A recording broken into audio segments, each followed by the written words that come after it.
Welcome to Recovered1440.com Cabin Fever, take 2. My name's Bobby and I'm an addict. This is a podcast for people who might be curious about getting sober or who realise that when they drink or take drugs that they just can't seem to stop. We're here to talk about that and to let you know that there is a solution. And with that in mind, I will hand the podcast over to my good friend Stu. Welcome, Stu. Thanks for having me, Bob.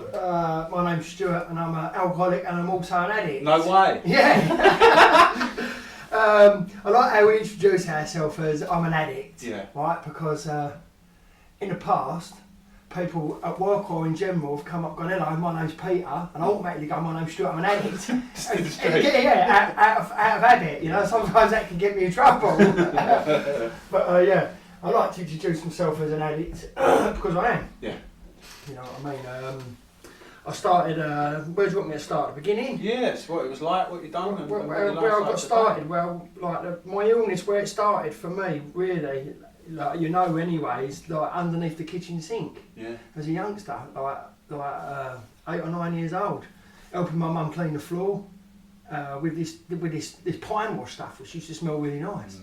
And then I used to say, Mum, I'll knock that bucket of stuff up for you. And then when she was doing it, I'd go under and think, oh, I wonder what that is there, and undo the lid of that and smell that as well. Yeah. And then I sniffing glue and paraffin, and then started getting that out of body feeling. Do you know what I mean? And that's where it all started for me. That progressed on to petrol. Yeah. As I got older, when I got to seeing this guy, I was staying on normal solvents as such, normal. You know what I mean? What we would say. But when I went to senior school, I met someone who was exactly the same as me and said, have you ever tried petrol? And I was like, no, I'll give it a go, obviously. So I started on the petrol, started on a can, round his shed, and then that ended up escalating to a little like bottle of water we'd normally carry about today. I'd have a quarter of a bottle of petrol and I'd just walk about sniffing that all day. Yeah. Do you know what I mean? It's mental, isn't it? Yeah. Do you know what I mean? I was a kid, you know what I mean? Not understanding what I was doing, but I enjoyed the feeling that it gave me. Yeah. I enjoyed buzzing, you know what I mean? That's the long and short of all my drug addiction, really. I enjoyed buzzing. Yeah. I loved it, do you know what I mean? I enjoyed being out of my nut. Onwards from that, when I was 13, 14, I got into acid. That was floating about. I ended up meeting someone at a petrol station who could get me some. That escalated me into selling it because I could get them. And that ended up me taking acid for about 3 or 4 years. Now I'm on continuously, do you know what I mean? I'd walk to school, I'd take trips on the way to school, I'd take trips at the Christmas dinner. I was just tripping constantly. About late 89, my brother was playing Now, which is acid house music, from his bedroom, do you know what I mean? My brother's 5 years older than me, or 4 and a bit. He introduced me to the rave scene, do you know what I mean? And that's where my partying as such took off, you know what I mean? I enjoyed partying. Yeah. I enjoyed partying. Acid, now so I'm doing acid now, I'm doing ecstasy, whiz, which we used to call sulphur back then, didn't we? A bit of speed. Yeah, a bit of speed. I was doing speed, smoking crack. So by the time I was in my early 20s, I was... What I'd done was, when I was partying, I was building that monster in me, you know what I mean? I was having fun. Yeah. But I was feeding that addiction to the point of when years down the line when I wanted to stop, there was no. I wasn't born an addict. I made myself an addict. You believe that? Yeah. Yeah, 100%. I believe that I made myself into an addict. When I was a kid, I had addictive personalities around things. You know what I mean? But I definitely made myself a drug addict. I believe that today. If I wasn't sniffing glue and doing all that, I wouldn't have been an addict. Do you know what I mean? But I made myself into this person. I've lost where I was. Doing a bit of speed, bit of a bit of speed, yeah, smoking a bit of puff as well. Rave scene. Yeah, so the rave scene went on right through the 90s. 10 years of taking drugs and smoking crack. And, good times. Yeah, blinding times, yeah. Really good times, you know what I mean? I was enjoying myself. That's when I couldn't wait. I mean, I used to call it midweek blues. So I party from Friday till Sunday. My poor parents never knew where I was, you know what I mean? I said sorry to my mum for all that as well. I apologise for disappearing on days on end. Yeah, so by the time the real rave scene finished, do you know what I mean? I listen to youngsters now today, they go, I'm going out raving the weekend, they go, hey, let me stop you there. No you ain't. No you ain't. No you ain't. You're going to a club. Yeah. Do you know what I mean? Different. But yeah, by the time the field parties and the warehouse party has all stopped, we'd all sort of had enough, my group of mates, of we looked down on the people that was going to the clubs, like the real rave scene's finished, so what should we do now? Now we end up in a pub, you know what I mean? Now I've gone from wearing a tracksuit to wearing a pair of jeans and a t-shirt with a pair of Patrick Cocks on, and I'm at the bar. I'm at the bar now. Yeah. So what, this is my next journey into alcoholism. Yeah. This is where my drinking really picked up, right? Because you can't be at the bar smoking crack cocaine and taking ecstasy. And so I put all that to the side. You know, that was quite, I say it's quite easy. I say I stopped doing that. I didn't give up because I picked something else up. Do you get what I mean? Yeah. So then I picked up alcohol and cocaine. You know what I mean? When the cocaine was half decent. Yeah. You know what I mean? It was a decent bit of sniff. Back in the day. Yeah. So I started drinking really heavily. Started sniffing gear. I was always working. By this time, I think I bought my second house with my missus at the time, and I was using really heavily on my own at home. Like the rave scene, now the parties with all my mates had all finished, and now I'm going out to the pub, I'm having a few pints, and I'm getting some drugs, and then I'm disappearing. I'm not even saying bye to anyone. Yeah. You know, that's that self-isolation had got me. You know what I mean? I'd get a bit of gear, and all I wanted to do was do it on my own. You know what I mean? And my ex-wife at the time, after the rave scene, she had put everything down. Yeah. You know what I mean? She'd stopped everything, and then I just carried on. Do you know what I mean? So now it's become secret. Yeah. Now I'm secretly sniffing. Yeah, she knows that I'm using, but not to the extent that I was. Yeah. She'd be watching shit on telly and I'd disappear into the garage. Yeah. You know what I mean? I had a telly in my garage, a settee. Yeah. It was like this, like the man cave, you know what I mean? And I could just disappear and just use at my own will in there without being captured. Staring out the hole in the fucking... Captured? Yeah, you know what I mean? Staring out the gap in between the door, you know what I mean? Just stay there for ages, just staring, you know what I mean? That's better, isn't it? That's good times. Yeah, that's what I'm saying. And I can even remember back then ringing up Frank. Yeah. And phoning Frank. What, knowing then that you had and knowing now I had a problem. Like, what am I doing? I can't. And what I used to do was I used to go upstairs, get into bed at 1 in the morning or whatever. Now I've got to be up at 6 and lay there. And I used to think, right, I'm going to tell her how bad it is in the morning. Yeah. I'll see if I tell her, then I can get help. Yeah. And I just used to get up. Fuck this, go work, fog would clear. Yeah. We know all about that. Yeah, the fog would clear. And then by 1 o'clock in the afternoon, couple of Red Bulls, or not Red Bull, I don't think Red Bull's about really then, but I'd have like a couple of fizzy drinks and a chocolate bar. Yeah. And I'd be my addict would be on me again. Yeah. Let's go again. Yeah. Been making too much of all this. Yeah. And so what I'd do the night previously as well is I'd throw, if I had 3 grams of gear, because I used to buy it in grams. There wasn't 3 for a 1 like back then. I used to buy 3. Like I used to get 3 or 4 or whatever, but I always had to pay full price per ticket. And I used to fucking throw it away in the bin. Yeah. I'd get enough. I've had enough, and I'd throw it in the dustbin. But the next day, once that fog had cleared, I'd get someone on the way home from work, start that whole cycle again. Yeah. And then I'd go home, and then I'd be going through the dustbin. Yeah. Going through the dustbin looking for cocaine. Which started off. Yeah. How I ended up going through the dustbins at the end of my fucking at the end before I come into recovery. So that went on for a long while, and I can remember being in my lorry. I parked up at the job, and then some random bloke come up to me, and he said, "Are you all right?" And I was like, "Yeah, why?" And he give me, this was 2007, and he give me a green small booklet, which is now what used to be the Where to Find. Oh wow! Right? That's interesting, isn't it? And that's a bit of God moment. Yeah, and he went, "Yeah, do you want this?" And I just from Barrow. No, he was working on a job where I was working, but I don't know who he was. His name was Justin, right? So he come up to me, he give me this, I threw it on a dash. Anyway, 3 or 4 days later, I'm in fucking shit state again. I got my head on the steering wheel. And he come up to me and said, "Have you had a look at that booklet? There's some places you can..." And I said, "Well, what is it?" And then he told me what it was. It was the 12-step fellowship, you know? So I said, "I don't know what that is or what..." And we had a little conversation about my using, and he said, you probably need to get some help. Do you want me to take you to a meeting? Right? I don't know him. And I was like, what have I got to lose? You know what I mean? I've been fucking smoking crack, I've been doing... but my journey, I've been on the gear, I've been tripping, ease, glue, you know what I mean? I thought, enough's enough. None of it worked, did it? Yeah, nothing. I could not stop myself, this is the problem. Yeah. I couldn't stop drinking and using myself. So I thought, fuck it, I'll give it a go. So he come all the way from the halfway house near Basildon to where I lived at the time in Hornchurch.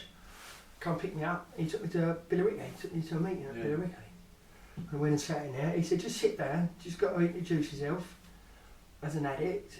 I was like, well, okay, fair enough. So we went to the meeting. I sat down, and I was bamboozled by it all. Well, Yeah, you know of what course, I mean? I didn't know. They might as well have been speaking Chinese in there. You know what I mean? And they was all laughing and joking. And I was a laughing and joking sort of person, but inside I was spiritually broken. Do you know what I mean? Yeah. I thought, I just want it to stop. You know what I mean? Yeah. I don't want to stop feeling like shit. Yeah. Did I stop straight away? No, I didn't. But I continued to keep going to these meetings with this geezer. And then he said to me, like, I've shown you the door. You're on your own now, basically. And I carried on going. And I've got a little chunk of sobriety out of that. I used to hear people in the meetings go, keep coming back. There is a solution, one day at a time. And I used to think, fuck off. You know what I mean? What the fuck are you talking about? And what have you got to be so happy about? I know you Yeah, why are you so happy? Yeah, all that, yeah. So from there, I disappeared for a decade. Yeah. Again, gone again. Yeah. For a decade. But what happened was, the seed was planted for me. From this is the place where I can go get well. If I want to get well. Yeah. So times go on. I fall on hard times through splitting up. All my fault because my drug using and everything else that happened. I won't go into all that. But I sort of was fucking everything up again. Do you know what I mean? So I went back into recovery. I went back to the meetings. I didn't know about recovery, I just went back to the meetings just to see whether I could get a bit of help again. So I got a little bit of help. In amongst all this time, I'd met someone who was going to move to Spain. And I was offered to move to Spain with them. So I thought, fuck it, do you know what I mean? I've done the old geographical. It's everyone else's fault. It's this place. It's this fucking place, I need to get out of here. Yeah. So I moved to Spain for 18 months, and I didn't use for 18 months, but I drank, right? And this is where I understand now today that I was an alcoholic, because when I come home from Spain after 18 months, I couldn't stop drinking. My drinking was completely out of control. I was drinking vodka all day. I'd get out, I'd say holiday. I lived there, so it wasn't really an holiday. As such, I was drinking in the sun, laying around the swimming pool, thinking this is phoning people up, going, I'm 8 months clean today, and then going to get a bottle of vodka. Do you know what I mean? But so, and then when I come back what happened when I come back? I come back from there, and then I went back into recovery, which was 6.5 years ago, 7 years ago when I come back and I really started to try. You know what I mean? I'm not 6.5 years sober, but that's when I come back and thought, fucking hell, this is what I need to be here to get well. Right, so then I come back into recovery. I bounced in and out, get a 9 months here, get 4 months, get 6 months, go back out the door again, and then, right, so what I understand is today is that you've either got to be all in this, and I was completely broken, but I was always trying to find another way to drink and use safely. Do you know what I mean? I was always trying to how can I say it? Beat the game. That's it. Yeah, exactly. Beat the game. Trying to beat the game. But it never worked. So I changed what I'm drinking. I never changed cocaine. I always sniffed cocaine, but I changed the way that I done it. Do you get what I mean? I would, rather than go home and use on my own straight away, I'd have a couple of lines and go to the bookies and just I don't know, just madness. Just trying to change. Just try and change the pattern. But the long and short of it is, I ended up, once I start, I can't stop. That's the reality of it. Once I start drinking, no matter what I start drinking, or if I smoke puff instead of having a line first, will that slow me down because I'm stoned? No. I can't stop. You know what I mean? I know the only time I stop is either when I get nicked, or I run out of money, or I've got into a fucking smashed the house up. And all, you know, absolute mental craziness. So where am I? So what I do is as well, Bob, is when I'd run out of drink, I'd have 10 cans of beer indoors, right, and I'd have a couple of packets left. But my addict would go, just go check the shed to see if you put any beers in the shed. And even though I've got drink in the fridge, I'd go out in the shed out of my nut at 1 in the morning and start taking all the shed out. Because Just some mad obsessive thing. Yeah, I've got 10 cans indoors. But that ain't going to be enough. But my headache's got me now. It's got me out of my old games where I'm going through the dustbins again. Yeah. So now I'm out the front, pouring the fucking wheelie bin out, going through the wheelie bin at 1 in the morning, looking for fucking cans of beer or empty packets. Yeah. Maybe I threw a packet away. Yeah. I thought I put a ticket in my car, in my glove box, and I thought it had gone behind the glove box into the dash. So one night I'm out there at 2 o'clock in the morning with a 12-inch bread knife, cutting an hole in my dash. So I can get my arm into my dash to see if I can find a ticket. What the fuck? That don't even it's not even in there. I know it ain't in there. Fucking hell. Do you know what I mean? I know it ain't in there, but my addict has got me, and my addict's going, oh, keep that. And I can't stop until my addict's had enough of me doing that. And then an hour and a half later, when I've drove myself mad, it's like a switch goes off, and it goes, enough's now. Wow. And now I can go sit back down again. It's fucking crazy. I can relate to that. Really absolutely crazy. Yeah, do you know what I mean? Sort of like come out of some sort of fucking... You see, some mad delusion. Yeah, some fucking hypnotic state or something. Yeah, but yeah, exactly, hypnotic state, of like, I've cut out doing that to my dash. Or I'd have 8 cans of beer, 10 cans of beer, and I'd open them all in one go. So the neighbours wouldn't hear me opening them up. Oh, really? Yeah. At early hours in the morning. Yeah. Like, and then the toilet's just there. And I can't go to the toilet, so I'm pissing in the cans. Yeah. I'm pissing in the cans that I've opened. Now I don't know what one I've pissed in. Wow, yeah. I'm putting fag butts in them, and I'm drinking fag butts. And yeah, fucking hell, I've done that. Innit? Oh. Innit? Innit crazy? It's absolutely mental. Really painful stuff. And so, do you want me to talk about a bit of my steps? How I went through everything. Through my program? Yeah.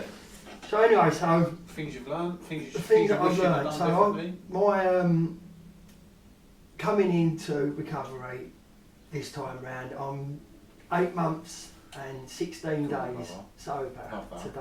It's powerful. Yeah, that's gone quick enough. You're in it? Yeah. Flowing in it. Yeah.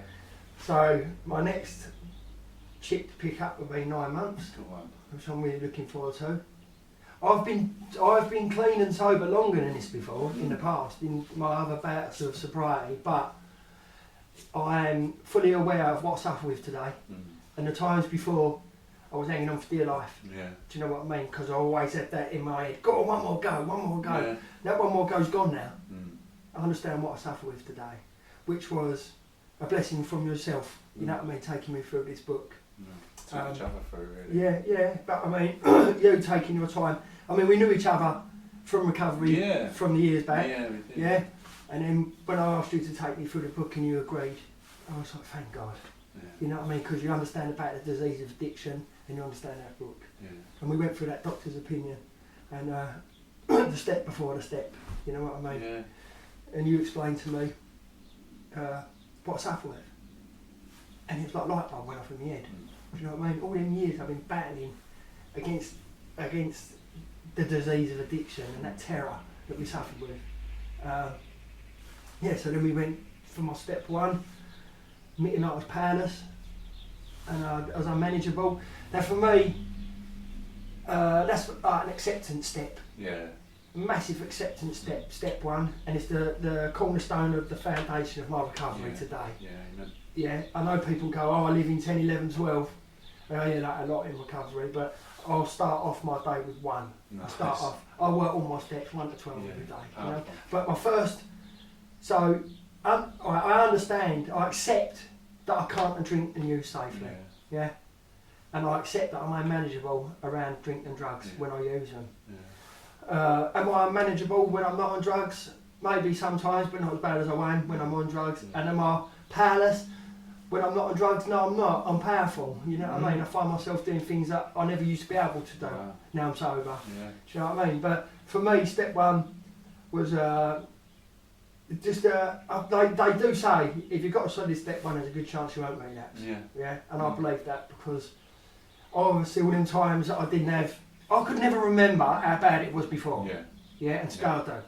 Yeah. Today I can press pause. When my head play tricks on me still, even though I don't want to drink and use, my head will play tricks on me, and I listen to a bit of jungle music, and I think about all the good times, and then my head will go, God, that was good, wasn't it? Imagine that, and I have to stop it. I have to press pause, and I can press pause today on my thinking. You know what I mean? And go, hang on a minute. If I was to even go out and go to a party, there was a party a little while ago. All my friends were going. It was like a 1992 reunion thing. I'd love to have gone.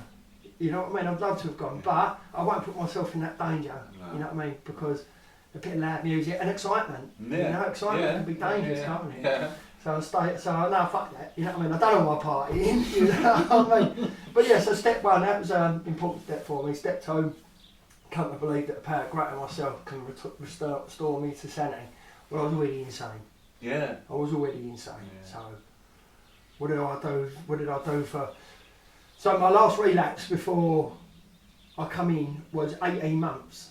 Right, I hear people coming in the rooms, right, who go, I relapsed on Thursday and they're back in the meeting on Saturday, and I think, what the fuck? Yeah, lucky. How do you do that? Yeah, because lucky. it's lucky, isn't it? Very lucky. Very lucky.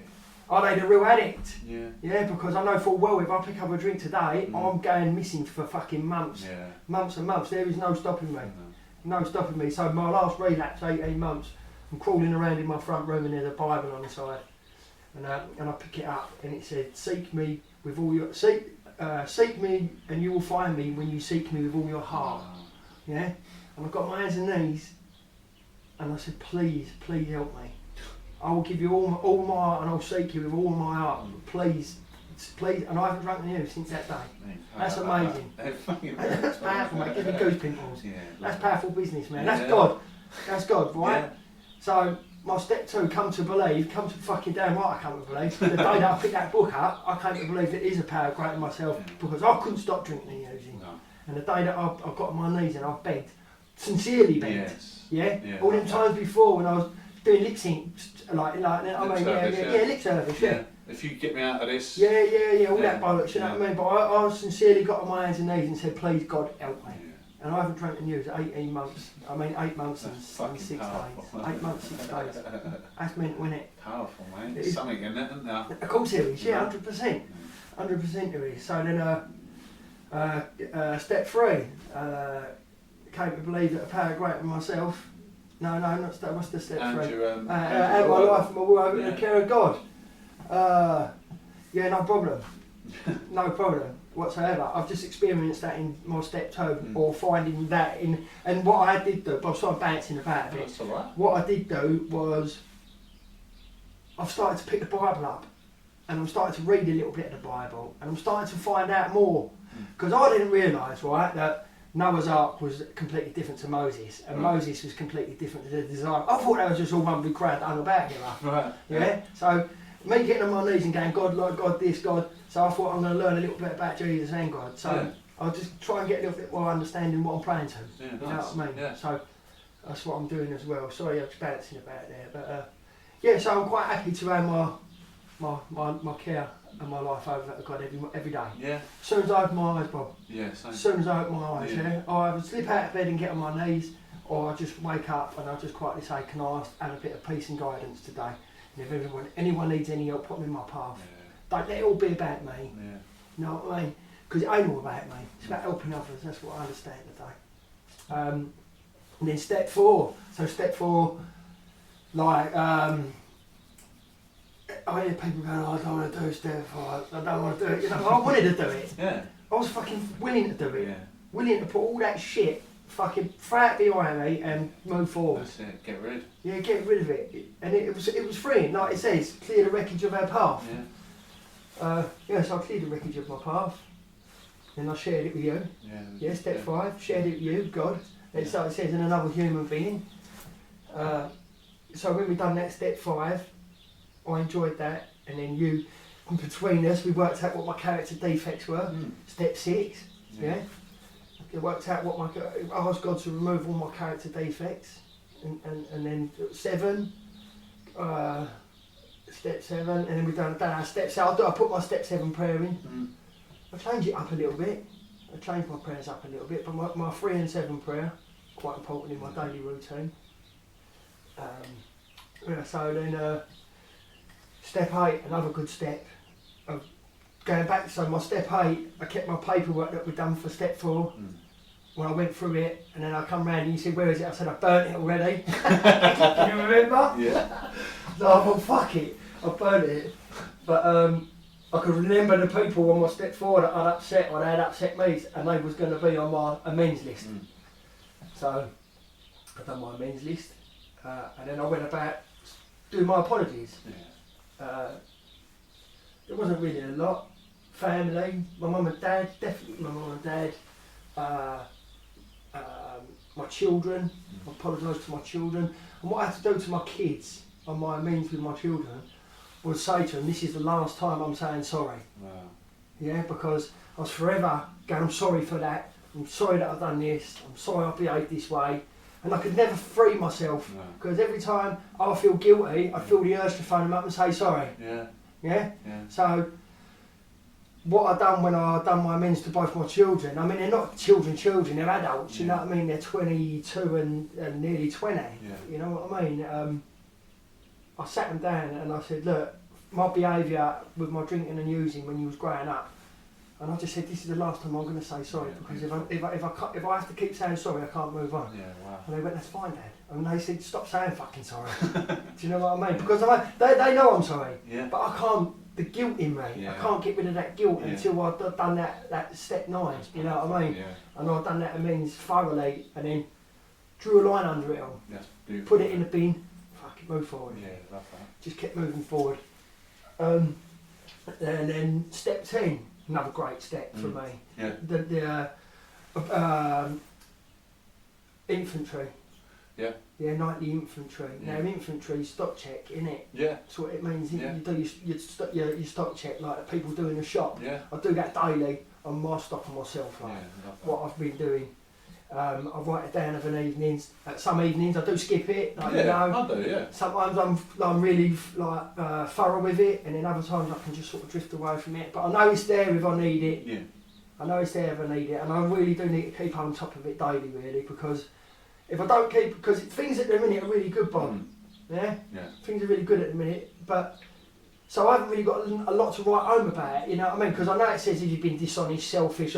I know it's not all about being hard on yourself. No. You can do your step 10 as being kind to yourself. You know, today I've done this and I helped this person, and that's what I found myself doing. Was writing a lot of like good stuff about myself. I've noticed that. I like that a lot. Yeah, it's good, isn't it? Yeah, it is. You know, because it ain't fucking like getting a whip out and you've done this again.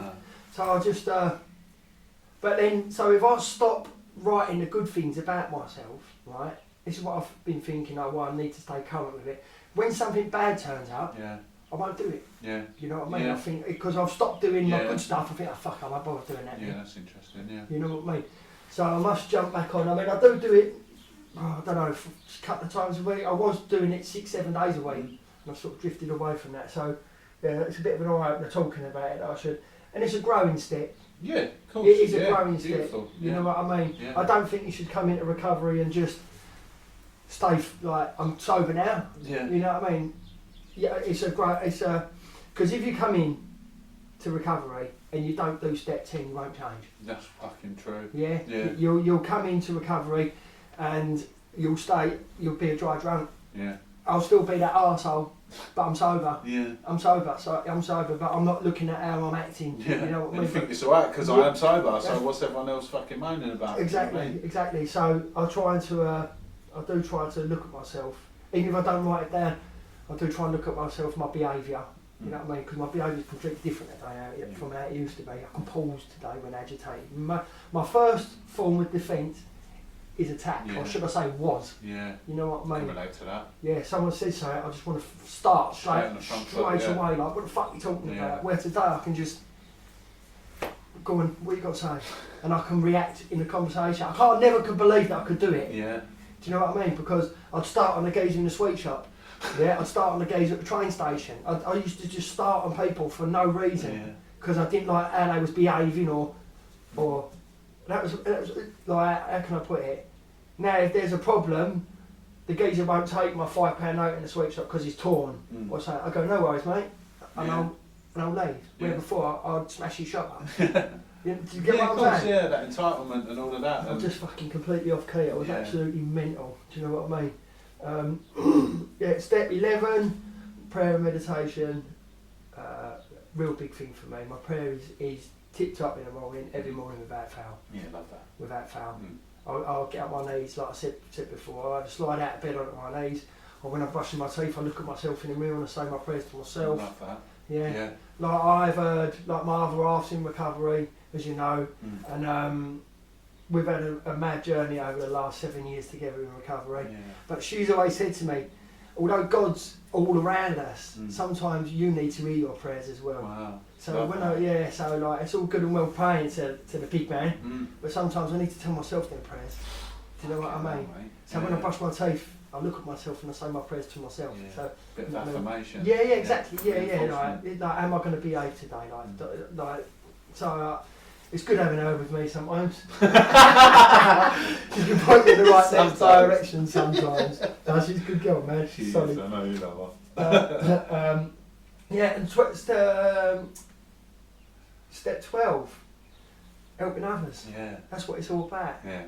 I mean, I've got a couple of sponsees now, and I've taken them both through the book. Mm. I'm free again to put my hand up in the meetings. I didn't just keep putting my hand up, taking on more and more and more. I had one and I thought I'd just do one, and another Yeah. geezer approached me without me putting my hand up, and I couldn't say no. So, Yeah. but I've had my hand up for a little while because I'm taking him through thoroughly, Yeah. how you did with me. Yeah, probably, yeah. I'm giving them all my whole effort Yeah, love that. of my journey. Mm. And I think it's really important that when you get a sponsor, like they're armed with facts, Mm. they know about recovery. They're not your financial advisor, right? No. They're not your Relationship counsellor, your marriage no. counsellor. Because No. I've seen all this. Yeah. I've seen all this over the years as well. People come in and they get wrong information from their sponsors. You know what I mean? Where they're like recovery bullies. Yeah, wow. You know what I mean? They can be a Wow. recovery bully. Yeah. You know what I mean? You must That's do this, you've got interesting. to do that. Yeah. You know, hang on. What I've learned is that this is my journey, Mm. yeah, and I will do anything that's suggested to me, but nothing that I'm told. Do you know what I mean? You've got. Yeah. I mean, It's not how it works, is no, it? it ain't. No, I mean, I just try to give them two boys that I've just took through my experience, Yeah. and that's all I can give them. I don't give them no ag about doing their recovery. No. That's their journey. Yeah. But I'm here. They need me. Yeah. You know. 100% agree with that. Yeah, but it's been a powerful journey. It has been a powerful journey. And what do I do to stay sober? I just take it easy. Yeah. I keep it simple. Yeah. I keep away from all the chaos. Yeah. You know what I mean? I stay away from all the gossip. Yep. Um, Other people's business. yeah, I stay out of it. Yeah. I stay out of it because in the past, Bob, I was first to. There's a fight going on over there. I'm going to run and get involved. It's not even a fight. You know what I mean? What's going on over there? Yeah. And I'm over there. You know, having a fight with someone for no It's so reason. true, It's isn't not it? even my. And that's what I don't do today. Oh, my one is telling people what they should do. Yes. Because I'm brilliant at that. You know? they need to, no, I'm not, but they need to know. Do you know what I mean? Like, Yeah. that was my one. Got to get involved. Yeah, 100%. Just tell people how to live their life, even though mine's falling apart. Yeah. You know? Yeah. Yeah, it's so true, isn't it? It is, yeah. It It's is. so true. Yeah, what else do I do to stay safe? I go to meetings, I attend meetings, I do service. Yeah. I've got service position. Yeah, lovely. That's really important to have service. Why do you think service is important? Stay in the triangle. Yeah.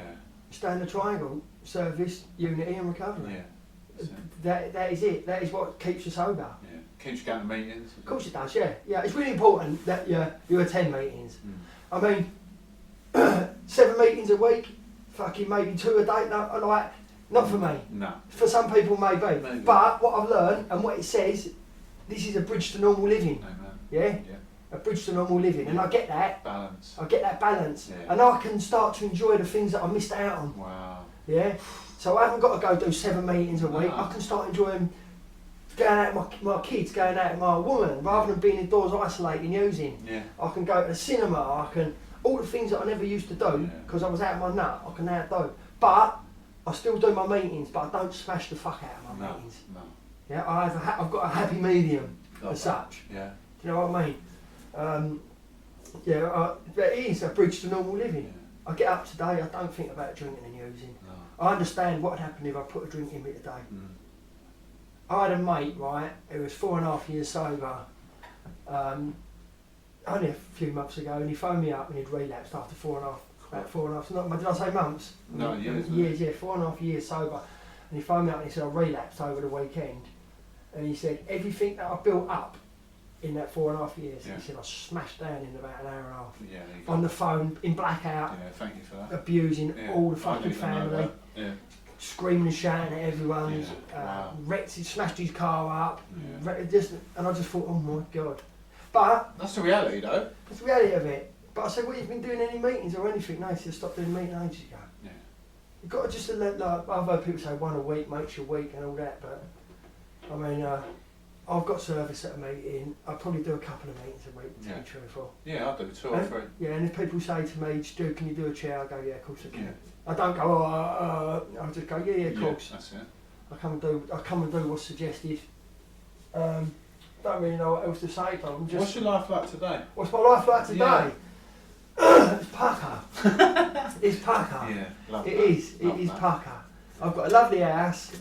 I've got a lovely... I know it's all materialistical stuff, but I've got a lovely house and I appreciate it. Yeah, that's the difference. I've got a lovely car, I appreciate it. I've got a job, which I always did have, but I appreciate my job. I've got a couple of quid in the bank.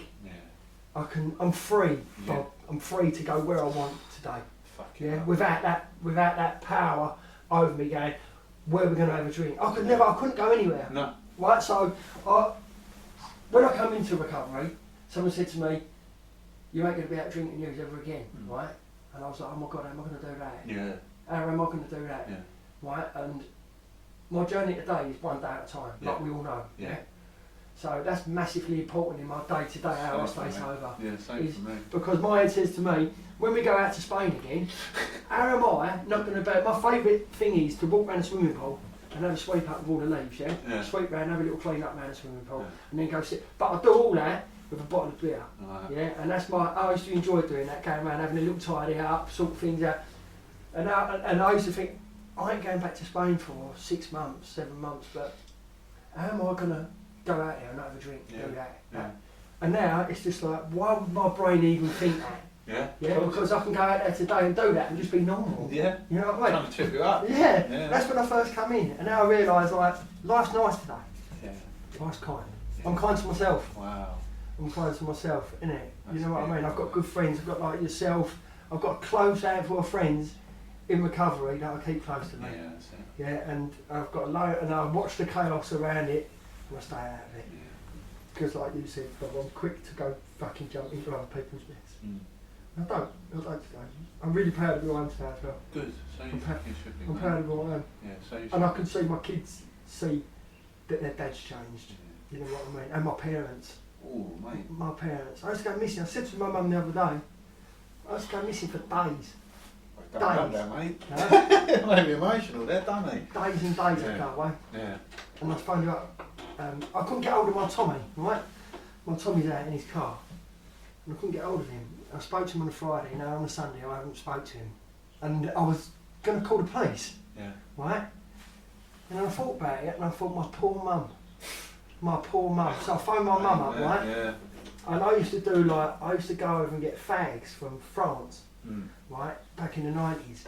And we used to have a flat in Ramsgate and a bungalow in Dover, right? And we used to just do from Dover to Calais to Ostend to Ramsgate, and we used to just do a circle, just smuggling fags and fags. I mean, lots of fags, lots and lots.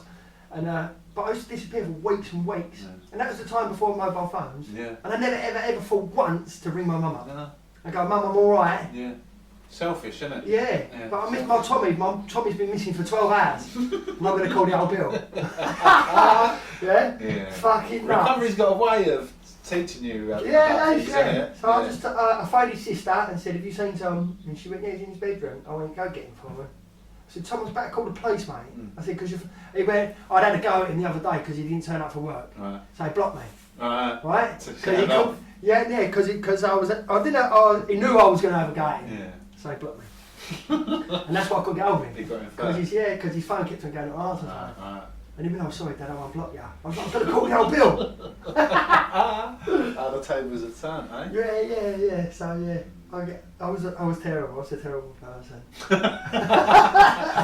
You ain't anymore, mate. No, I'm blessed. I've got the power of God in my life, which is seriously, it's God first, recovery second, everything else after. Let me talk to you about that, because thank you for sharing all of that, by the way. You know that I love you, mate, and I used to see you in the meetings, you and Liz, and you two used to light me up. Do you know what I mean? And it was lovely to be around you, and then you went and done a bit more research, and the way that we bumped back into each other was a lovely little God moment, wasn't it? You'd seen one of my pals, and then come back in, and I went to a meeting I wasn't even supposed to be going to, and then I see you down the road, don't I? God wink. Yeah, God wink, and we got back together. But because for me, God was always like, I'm from Cannon Town, Stu, do you know what I mean? Yeah, Like, it was never a part of my upbringing. It was never really, do you know what I mean? So I was either an atheist, or if I did believe in anything, I was fucking resentful. Because I thought, well, if there is a God, it ain't done nothing for me.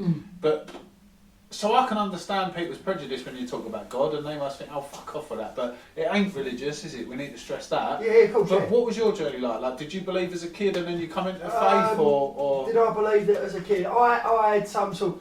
Listen, I had some things in my life where I should have been dead. Yeah. And I thought, how the fucking hell did I get out of that? Was that a God moment, or was that luck? You know what I mean? Like in some shit that's happened in the past. Did I believe? I must have been a believer, Bob. For me to that book, when I picked that book, when I picked the Bible. Well, why would you have picked that book? That I don't know. Question, isn't it? And look how thick that book is. Yeah. And I flicked. I went, and I stopped on a page, and that's the page. All them different paragraphs in it, and they're really like bunched thin. together. They're thin, they're bunched together, and they go like down thin. This one jumped out. I just put my finger on it, Bob. It didn't even jump out. I just opened it and I put my finger on it, and it said, "Seek me, and you will find. Seek me with all your heart, and you will find." And I was just like, "Oh my God." Do you know what I loved about what you said as well? Because I'm the same as you, right? I'd pray when I'm in the cell. Yeah, cool, standing. I pray when the dealer won't turn up. Please fucking answer your phone. Yeah. Please get me out of this one when I've crashed another motor and I've got no insurance. Yeah.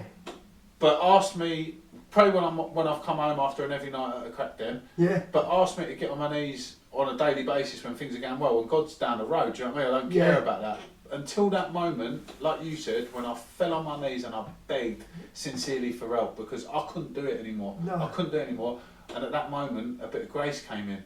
Do you know what I mean? And that's been my experience. Bit of peace. That's what I felt. I felt same come over me. Like I said, I didn't go out the door, like you said, we used to bump about with each other in recovery, and then we went back out again. When I went back out there, I didn't just go out there for a fortnight or a couple of days. I went for 18 months, and that was 18 months of absolute chaos. And I just, like I said to you, like I understand. Once I start, I can't stop, and I couldn't stop. And I probably would have kept on going if I hadn't found that in that book. And I truly believe that. That's powerful. I truly believe that. Well, the thing is as well, like it says, we became willing to believe in a power greater than ourselves. And if I'm in a room and there's 20 people and they're all saying that they've subscribed to this belief, and since then their lives have changed, that's enough for me to have some hope that whatever they believe in is working, isn't it? And then I've just got to apply that to my I've heard loads of things in there. People got a lady bed for a higher power. So I had someone say that, and I just thought, well, if it works for you, it works for you. If that stops you drinking, and some other people have got God, some other people have got dead relatives. Whatever. But I mean, just not me.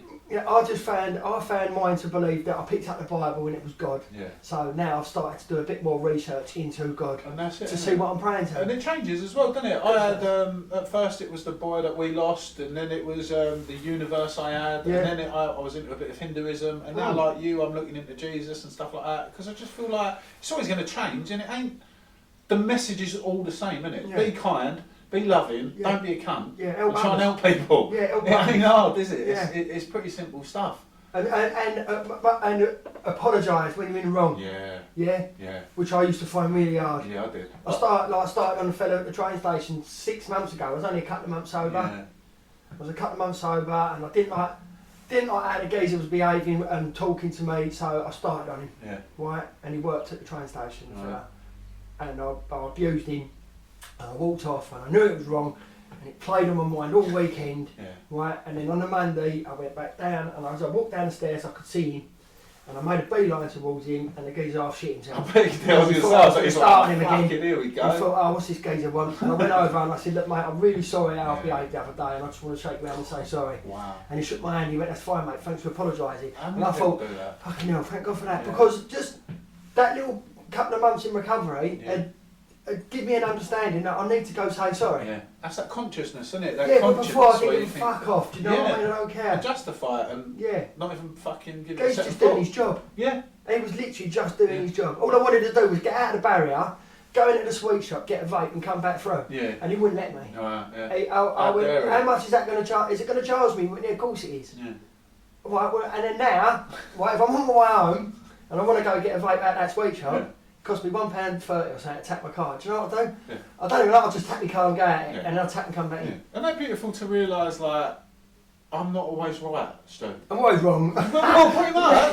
Because my first thought is the bastard of what I actually want to say. Do you know what I mean? I heard that the other day, like, the first thought, you can fucking disregard that one and wait for the second one. Do you know what I mean? Because I was just never wrong. I was never wrong. It was the world revolved around me, and everyone needs to do what I say, and then all this is going to be fucking cushy. Yeah. And it never was. Do you know what I mean? Never was.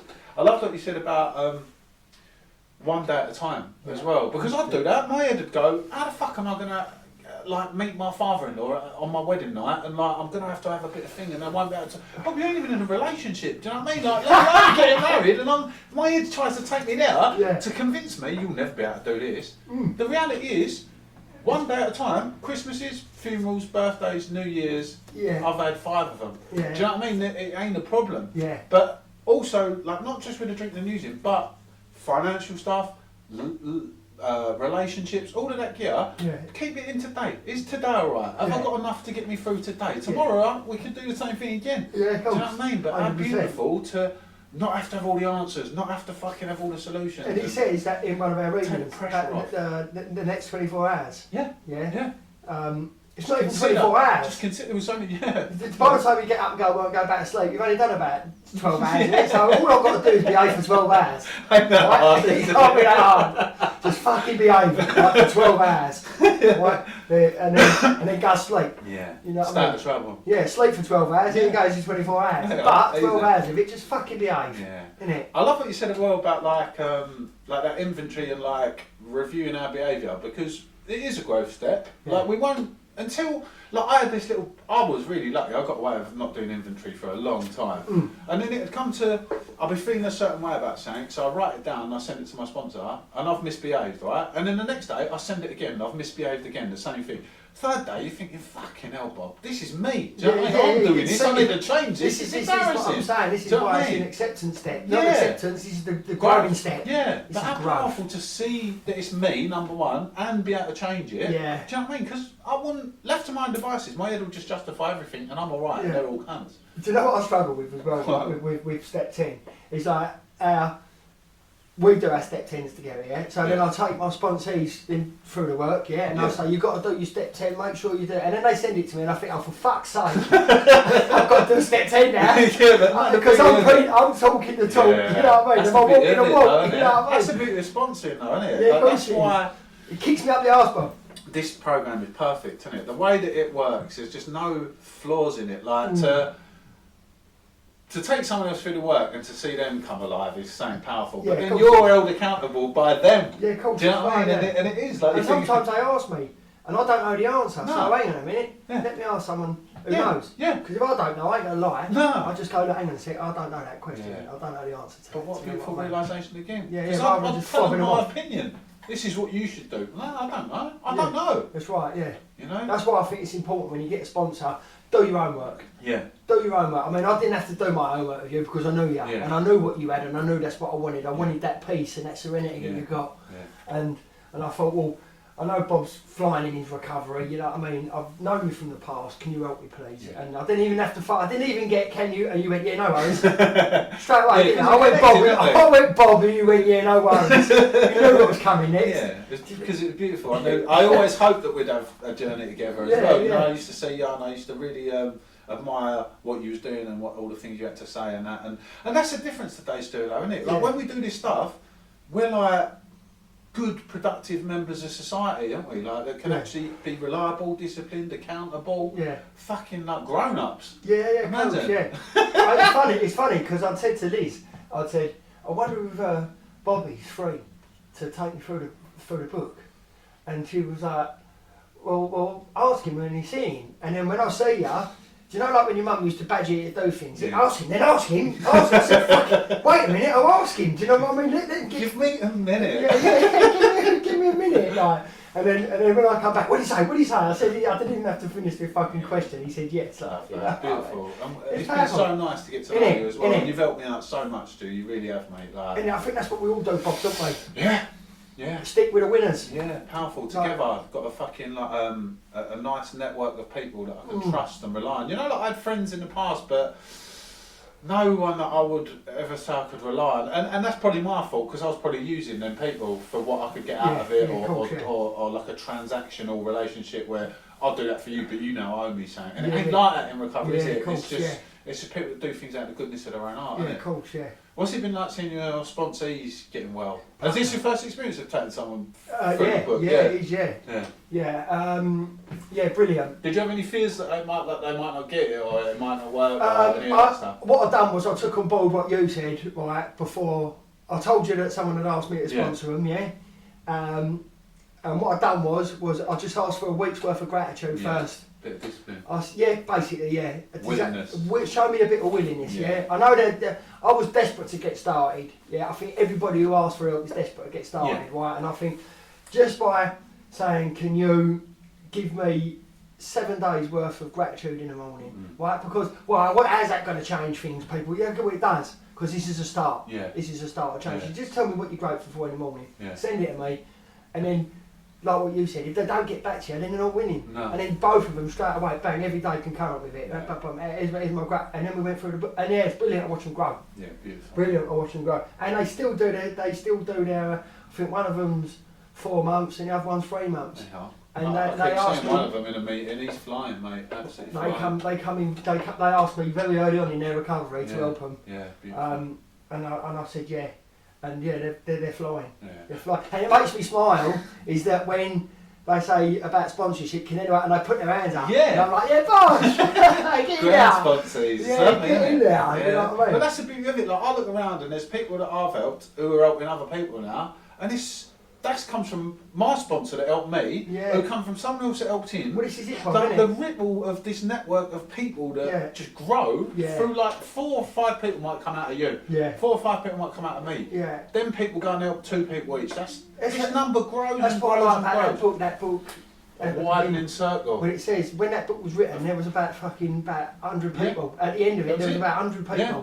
And they were chuffed with that. Yeah, you know what I mean? And maybe it will get bigger. Look at it now. Look at the network. Millions. Yeah, there's no doubts that it works, is there? No doubts. And what you said there about that ripple effect, right? That ripple effect of me smoking crack cocaine, and doing ecstasy and acid and booze and all the drugs that I was taking, that ripple effect, what it was affecting my family was so bad. The damage that I was causing, right? But I couldn't stop. No. And people used to say to me, just stop. And I'd go, oh, I can't. Yeah. I don't. My dad used to say to my mum, what is the matter with that boy? Yeah. What is the matter with him? And Liz says to me sometimes, what is the matter with you? I go, don't know.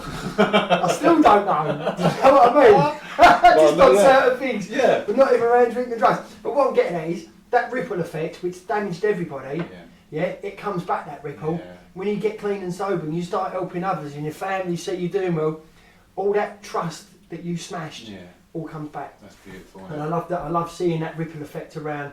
It ain't just people in the rooms, is it? Like you said, it's your family and people in the fucking community. Yeah. Giving someone a smile, opening the door. Yeah. You know, little things. Yeah. Little things.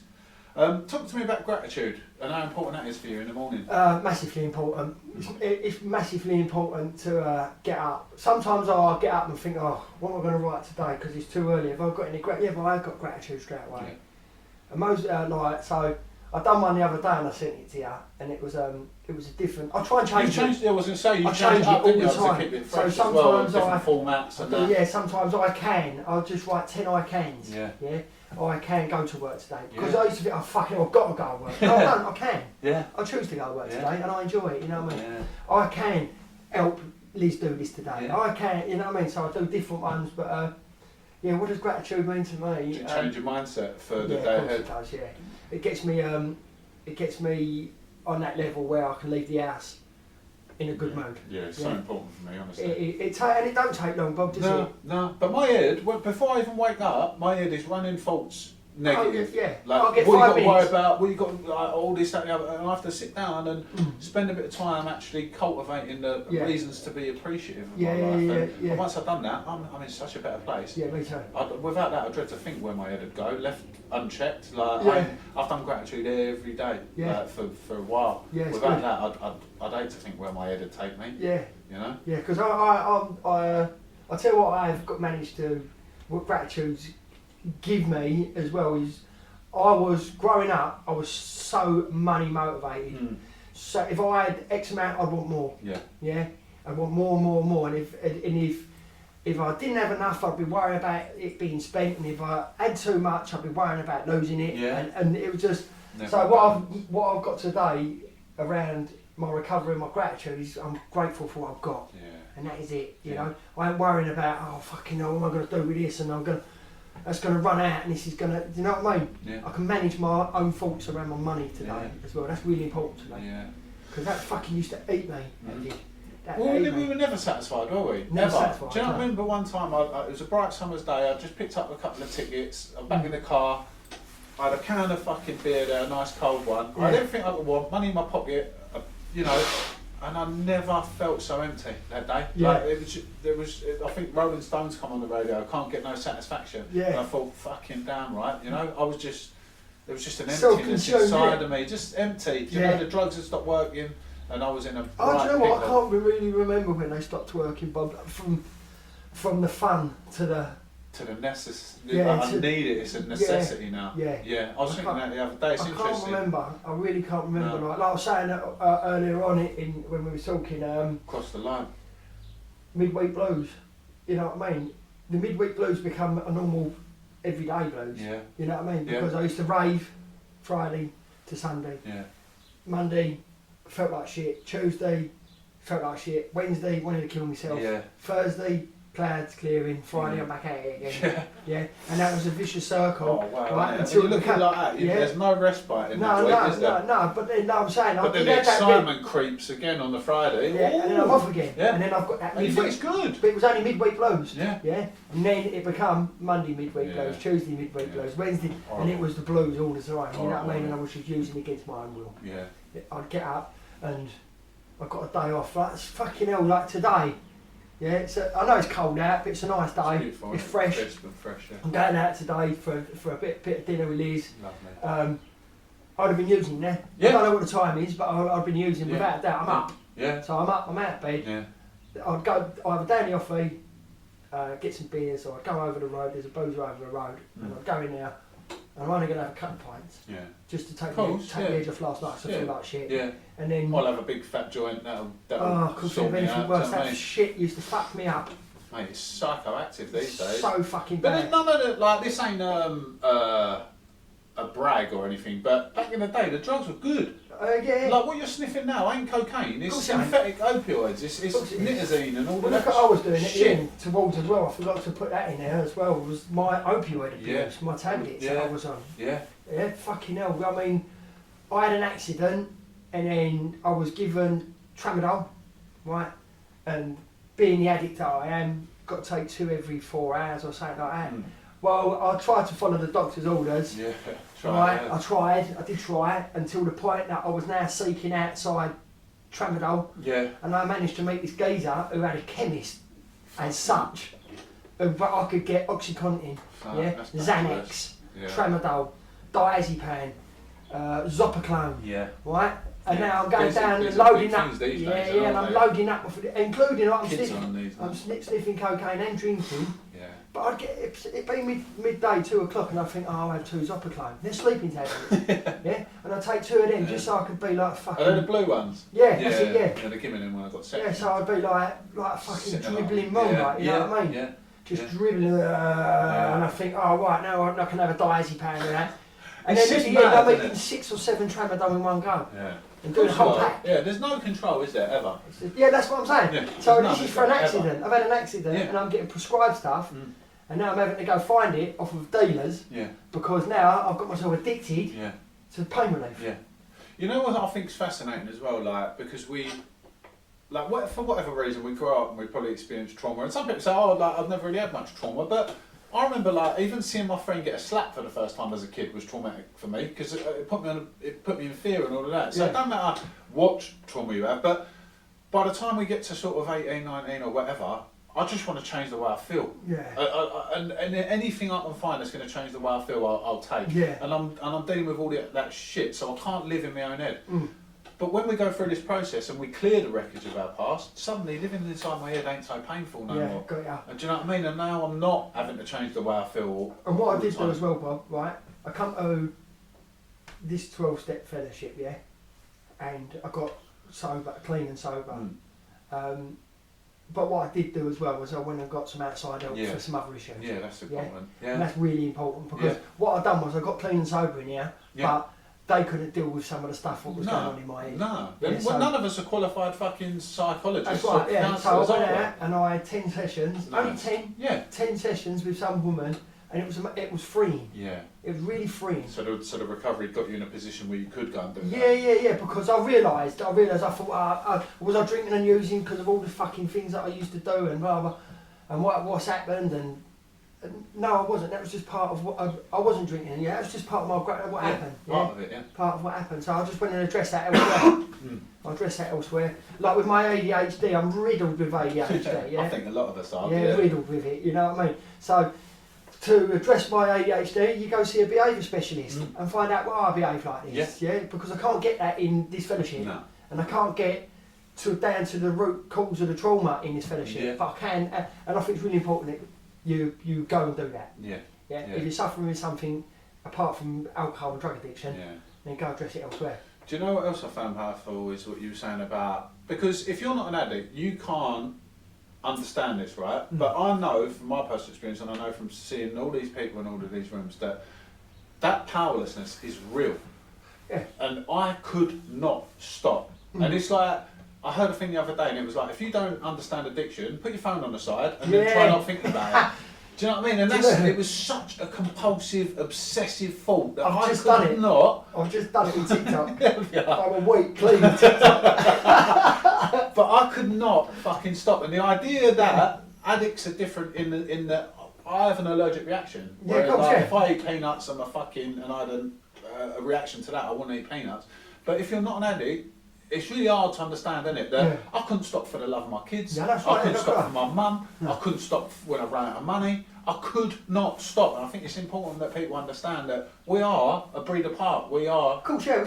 With an illness. Because I could see people have a couple of pints in the pub and go home, and I can't fucking work that out. I've got mates like it still there. Yeah. I've got mates like it who get a ticket, have a couple of pinches out of it, and go home. That's fucking mate. And then they come back next week and it's still in their wallet. It's like when they leave, I go, let me have that. You know what I mean? You're not gonna, I'll give it back to you next time. Yeah. Could you have bed if you had a bit indoors? I'd go upstairs and stare at the ceiling, Jeremy. Yeah. You know what I mean? Oh yeah. I'd just lay there staring at the ceiling. Yeah. It'd call me in the drawer. I'm still here. I couldn't go to bed if I had a bit in the house. Oh yeah, that's why I used to throw it in the bin downstairs, Yeah. right? But then I got to the point of like, well, so I throw it in the bin, I used to wash it. So I'd run the tap and put it under the tap. Yeah. I've thrown so much cocaine. Because you've got that point where you think I can't do this. I can't do it no more, man. My head thumping. I've had enough. It's 2 in the morning. Yeah. I'm fucking wandering around just like a zombie. Yeah. So I'd run the tap and I put it under the water. Just to make sure you couldn't have it. It's gone. Yeah. You know what I mean? Oh. And then think, fuck. What an idiot. Literally. Like, why have I done that? Yeah. You know what I mean? But now I've got to go to bed. Yeah. Now I ain't got nothing left. Yeah. Oh. Yeah. That was crazy, bro. Do you know what kills me as well? Do you know when you was talking about God and you say like, I believe this, right? We are, to my mind, we're protected, right? I'm in God's grace because, like you say, I'd lay in bed, I'm on scenic patrol for hours, I'm looking at the clock, I'm thinking, 5 hours to work, 4, 2, 1, oh fuck, I'm out the door and I'm fucking ruined. And at some point in that day, I had to go, you'll be alright. You'll be alright, just have another little go. Fuck clears. Yeah, but my understanding of God today is that I've got that ability to go whoa, whoa, whoa, whoa, whoa. Yeah. And that is that grace and that power to say, Exactly. That's where you've got the power of choice today. Well, this is where right, before yeah. I didn't have the power. No, I didn't but it's God given, isn't it? Yeah, of course it is. Yeah, because There's nothing I've done. I didn't have the defence against the first drink For or 20 the years first I line. did. For 20 years I did. Yeah, You lied to me, and I buy the lie. Yeah, of course. Yeah. You know? Yeah, because I thought as well, Bob. Right? I thought that I was in control of this addict. I'm making the choice. I'm making this. Yeah, no. It's round the other way. Yeah. The addict was in control of me. Amen. Yeah. Yeah. In control of me. Yeah. So I had no choice. I thought I was choosing. Yeah. I just get off packet, right? Yeah. No, that's my addict saying. Yeah. Just you're going to get a bit of gear. Yeah. And like we know, once that obsession's on me, Yeah. the fault of it is completely different to the obsession of it. Yeah. Yeah. The fault of drinking and using today, no. I don't know what had happened if that obsession come over me today. Yeah. I think I'd be out, but This is the having power these to tools, share the fault when it comes in, and having before these- it can yeah, become an because obsession. when I went out the door last time, I tried to phone the drug dealer, right? I was going away to go stay in a yurt in Cambridge. Right. Like, it's a really nice place of a weekend. So we booked it all up and we were leaving the house, and I said to Liz, and Liz is strong in her recovery today as well as like, yeah, and I said to Liz, should we get on it? And she went, I don't think that's a good idea. And the same as always with my using, I need an hostage when I use. And I was like, come on it, Bill, right, we've had fucking this amount of time sober, let's get on it. So I rang the drug dealer, didn't pick the phone up, right? My head said, phone somebody, tell them that what you're doing. But did I? No. Right, I phoned another drug dealer, didn't pick the phone up. Right. So I was like, oh fuck it, come on, let's get going. Get to the, where we're going, to the motorway, my phone rings. Yeah, and I'm just at the slip, ready to go up the slip, so bang on the indicator, back round the roundabout. I had no choice. No. Drive you down. Literally, I had no choice. And if I picked the phone up and rang someone and said, look, my head's playing, telling me, but I couldn't. No, of course it's too late by now. I couldn't. I had no choice in the matter. But I didn't have the tools that I have today. Yeah, if my head was to say to me and Liz joke about it. Not joke about using, but like joke, like, could you imagine, like fucking, I wouldn't want to sniff cocaine today because it ain't cocaine for one. Yeah, and I know I'm only like fucking eight and a bit months sober, but what I was sniffing before, you don't know what it is. No, you really don't. And that's a good factor in why not to use today. Yeah. My head goes, don't pick that shit up. It's not even gear, for one. No. And two, I've worked too hard to get where I am. Yeah. You know what I mean? I love what you said about that geezer's 4.5 years come down in an hour and a half. Yeah, 'Cause my thing is, I say to people, I could ruin my life in 2 weeks. 2 weeks, Bob? Fucking give it an hour or two. Do you know what I mean? I dread to think, imagine you had to go back and start day one. I don't know if I would come back. I This is my fear. wouldn't come back this time. You know? I don't think I'd come back this time. No. Do you know what I love about what you're saying? No, you say this, I've heard you say this before, that you needed every joint, every pill, every fucking ticket, every bit to reach that point where you was... I needed, so every time I come into snap. recovery and I was doing really well, yeah? 11 months, 12 months sober, yeah? 15 months sober. And I go out the door again. I clearly wasn't ready. No. I clearly wasn't ready to fucking completely stop. I clearly wasn't That's ready. important though, isn't it? That people reach that point. It's not pleasant. No, it ain't pleasant, but you need to be completely broken to understand. Yeah. You can't come in here, right, and go, right, I'm not going, right, so here's, for instance, my mate, right, goes, I know Ben, a really good friend of mine. He knows I've been in recovery, and he phoned me up, not this time round, another time round. And he went, oh, I'm fucked, I need help, I need to get to one of these meetings, can you help me? And I know he's not an addict, right? I know he's not an addict. You know who the addicts are, didn't you, mates? Yeah? He's not an addict, right? He's just had he's had a bend up and a drink, and after a couple of days, and he's fucked. I said, let me stop you right there, right? I said, have a little think about this, right? I said, because as soon as you introduce yourself as an addict and an alcoholic, you're doomed, right? Because if you're not, right, then when you go out to your friends, they go, look, he's relapsed again. He's relapsed again. I said, you're not an addict. You've just had you've too much. You've had too much. You've had too much of a good go on it. Yeah, such. And 3 or 4 days later, he can do it. Right, this is the thing. He can do it, and he leave it alone for 6 months. And then go out for a wedding and use it again. Right, and then he phoned me a couple of weeks later after he hasn't used for a couple of weeks, and he went, thanks for that, Stu. He said, I didn't let go of that meeting. It's true. I said, I know you didn't, because Yeah. you're not an addict. No. And I know you're not an addict. You can see you're not. You can put it down. Yeah. You know what I mean? Otherwise, you wouldn't have phoned me. No. You just- That's the difference, isn't it? Being able to put it down. Yeah, Like, no. even like, because we talk about an allergic reaction, but Yeah. so for me though, I was an everyday user, Yeah. but that ain't necessarily the case, is it? Because you can have a go one week and then be back on it the next week. It ain't got to be an everyday thing, is it? I know, of course not. But it is that what you said about that control. Yeah. Do you have a choice, the power of choice over the amount you take and whether or not you can stop can't when stop. you want to? No. I can't stop. never That's the could. long and short of it. I never could, mate. I can't stop, and Okay. that's the killer for me. Is that I can't stop, and I know I've got prior arrangements. Yeah, Yeah. I've got to be here. And I don't turn up. Yeah. Yeah. It's always at the worst possible moment, and Yeah. like a new job. Do you know what I've done? I go, this job's shit. Yeah. This job's shit. I'm jacking. Yeah. Right, I'm jacking. And in my industry, I can get another job quite quick. Yeah. So I go get another job. And then I think, yes, I've got a new job, I'm going to get on it. And then I don't turn up on Monday. And I get very sacked. first. I've been out and let Yeah. my tyre down on my car and took a photo of it. Fucking And said, look, I've got a flat tyre. And then I had to pump it up with an hand pump. You know what I mean? I've got to go out, do something. I'm fucking out with an hand What we pump. do, innit? The lies. I believe them. I had to let it down. Yeah, in my I'm getting pants. resentful about the cunt that slept my tyre down. It was me. What would you I always like to try and end these with what would you say, because if people are listening to this, Yeah. then they're obviously in a bit of trouble. Yeah. What would you say to people that are sort of considering going to their first meeting? Because for me, I was like, I'd stand outside all full of fear, like the kid Yeah. at the first day at school. Do you know what I mean? But it ain't like Make that, the is it? change. Yeah. Make the change. Yeah. Break the cycle. Yeah. What can people expect from their first meeting, like Well, walking up to the place? A bit of fear. Yeah. A bit of worry. Mm. I don't, the unknown. Yeah. Not easy, is it? No, it ain't easy, no. But I'll tell you something for nothing, right? Mm. If you walk into one of these rooms and you say, I'm an addict, Yeah. can someone help me? Yeah. You're a fucking braver person than 90% of the drug addicts out there. Wow. Yeah, because it takes a real strong person to come in and put their hand up and go, can someone help me? Fucking hell. Yeah, I need help. Yeah. And I've done that and you've done that. Yeah. And I know it's tough. I know it's hard, but it's the best thing I've ever done. Yeah, And it thank took me a long while, Bob, to Yeah. get where I am today and have that peace. Yeah. But like you said, I needed I needed every relapse and every time I kept on. I had to be spiritually broken. Yeah. And like it says, you get to that jumping off point, Yeah. and that's where I got to. Yeah. I got to that point One where choice or another. it was either going to kill me Yeah. or I'll make a change. Yeah.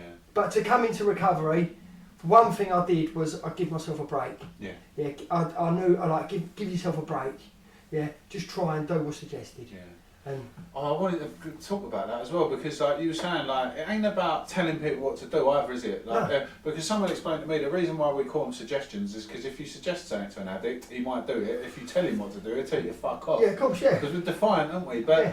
like you said, it ain't about coming in here and just people barking orders at you and Yeah, telling that's you what right, to yeah, do. yeah, of It's course. just people that have found a way of living that works for them, and they're saying, "Here, why don't you?" But I've try it?" seen it, and I believe like it says like the suggestions, like it's just men for men, women for women. Yeah. Yeah, because I've seen in all my years of coming in and out of these rooms that Yeah. men who damage people damage people. Yeah.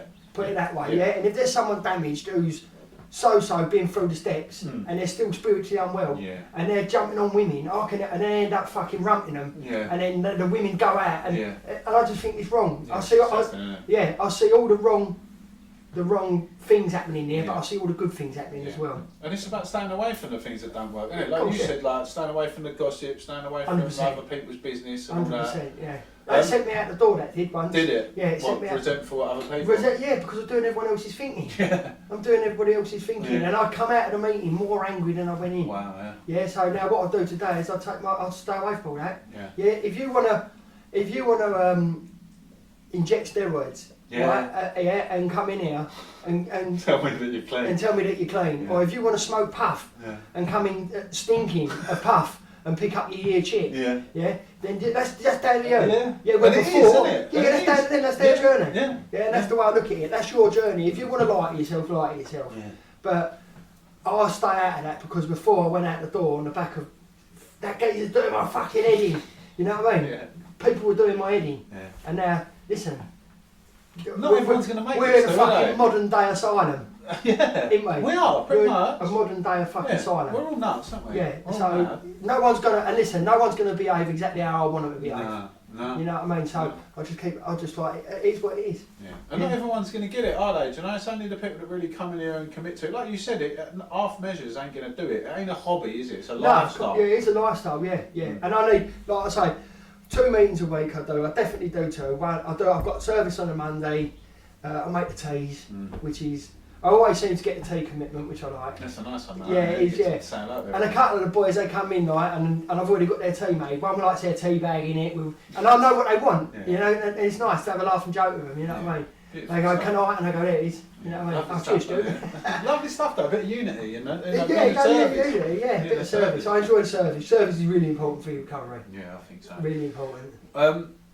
When someone does get the courage to walk through the doors, the people there that are there to help them, it's unbelievable, isn't it? Like the love and the compassion and the understanding. Like I can go and speak to a therapist, they ain't going to have a clue. Do you know what I mean? But I go and speak to another addict and they know who I am, you know, and how beautiful is that as well? Some of these therapists, when you go see them, and they go, right, just maybe don't stop, just try and slow down. Yeah, just try and slow down. Try and moderate. Yeah, alright, again, like the last 20 years. Yeah. There is no moderation, is there? No. You know what I mean? It's like I said, like, Bob, you've got to be 2 feet in a boat. Yeah. Yeah, not 1 in, 1 out, and just wondering whether I can. Because I've seen it. I've watched people, and you watch people get a little bit well, and then you watch them, the old brain. Like someone told me years ago, my brain's in 2 halves. Yeah. This half tells this half bullshit, and then this half believes it. Yes, I'm fucked. Yeah. So just don't listen to the lies that you would tell you, which is hard. Yeah. Yeah, because the thing is, the person in my head telling me lies is my voice. That's the thing, isn't it? It's my voice. It ain't no one else. It's me going, Stuart, you'll be able to do this. Yeah. You're all right. You're fine. Yeah. You've been sober for 9 months, 10 months. And it's the same voice that when I put one in, it goes, you dirty cunt, how have you done that? Yeah, It's me, you told me! You told me! Yeah, you know, didn't you? Fucking hell! Yeah, alright, go on, have another life. And if it's 1 o'clock in the morning, you'll definitely get up for work. Alright, no worries. So when your alarm goes off, it goes, don't worry about that. What the fuck you talking about? You just told me to fucking... Yeah. The insanity, mate. Yeah, of course it is, yeah. You fight a losing battle against your own brain, didn't you? 100%. It was like trying to fight with someone that knew jiu-jitsu and Yeah. just get me in a fucking chokehold and I'd be like, oh, I didn't try that one move on it. And mate, just work the floor with me every time, you know. But anyone who is coming into recovery, it's the best, as I say, it's the best thing I've ever done. Yeah, I've got my life back. Yeah, I've got my life back. My life is not chaos today. It's calm, it's peaceful. I've got everything that I'd wish for. Like it says, a life beyond your wildest dreams. Yeah. Like a life beyond my wildest dreams when I was using was enough money to go in the bookies and gamble all day. Yeah.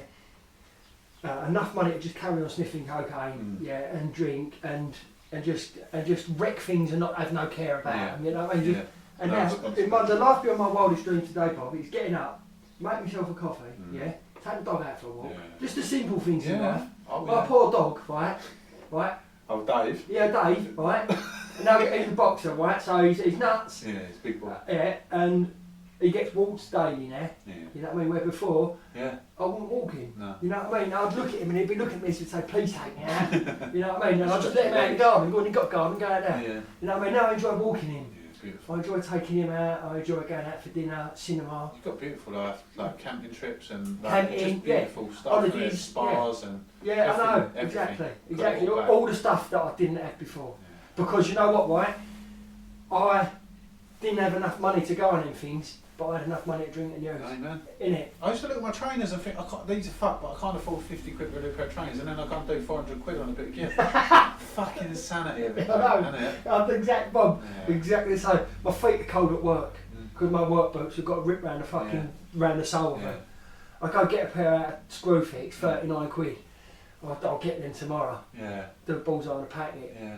It's never a bullseye either. Of course it won't. You know what I mean? I could have had about 10 pairs of boots. Isn't it? That's the reality of it, but we just don't care about ourselves at that point, do we? No. I think it's a program of learning how to love ourselves, isn't it? 100%. Yeah, beautiful. Yeah, 100%. It's all about having a bit of love, a bit of compassion, a bit of peace for yourself. And that's what I mean, God is love. Innit? God is I've got love. that tattooed on me several Have you? times, yeah. Amen. Yeah. What a beautiful note to leave it on. Stu, thank you so much for coming, mate. My Thank pleasure, you for Bob. being Thanks my for pal. asking me, mate. And I hope someone gets something out of that. Thanks, I'm sure mate. they Yeah, will. I do too. Yeah, God bless. God bless, mate. We may refer to the source by different names: God, a higher power, the Holy Spirit, or perhaps the cosmos. This source is the entire universe, the unified field, everything that is beyond the perception of five senses.